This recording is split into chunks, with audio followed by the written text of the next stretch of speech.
Sir আপনি বসেন বসেন, বলছিলাম না আমাদের সার্ভিস যদি একবার নেন আপনার বারবার আসতে হবে, আমাদের ভুলে আপনি থাকতেই পারবেন না। এটা আপনি একদম সত্যি কথা কইছেন ভাই। আমি আপনাদের বলবে থাকতেই পারতেছি না, মানে ময়নার কথা আমি বলবে পারতেছি না ভাই। কি ময়না ময়না কোনে ভাই?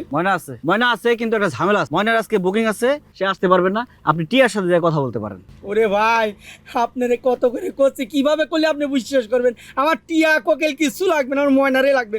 ওর সাথে আমি মনে সুখ দুঃখের কথা কয়ে শান্তি পাই ভাই। আপনি ব্যবস্থা করেন। স্যার ময়নার তো শুলে চুলকানি হয়েছে, ঝামেলা। আপনি একটা কাম করেন, কোকিলের সাথে গিয়ে কথা বলেন। কোকিল আপনি কোকিলা কণ্ঠে গান শুনেন। আপনারা আল্লাহর কিরে করে করছি ভাই। আমি ওর চুলকানিতে আছে তো সমস্যা নাই, আমি তোর গায়ে হাত দেবো না, মুখে কথা কব। আমিও তো এই কথাই কই, আপনি তো মুখে কথা কইবেন। তাহলে ময়না টিয়া কাউয়া কোকিল একটা হলেই তো হয়। আপনি যান না, টিয়ার সাথে যান, কোকিলের সাথে যান। ভাই ভাই আপনার আল্লাহর দয়া লাগে, আপনি আমার ধর্মের ভাই, আপনি আমার আপন ভাই। আপনি যেভাবে পারেন আমি আপনার দরকার 100 টাকা বেশি বকশি দেবো। আপনি ময়নারে আমার ব্যবস্থা করেন তো। এই ময়না, ময়না কি জাদুটা তো ভালোই শিখছস। যা স্যারে নিয়ে যা, দেন টাকা দেন। ভাই 500 টাকা আমার জবানের দাম আছে।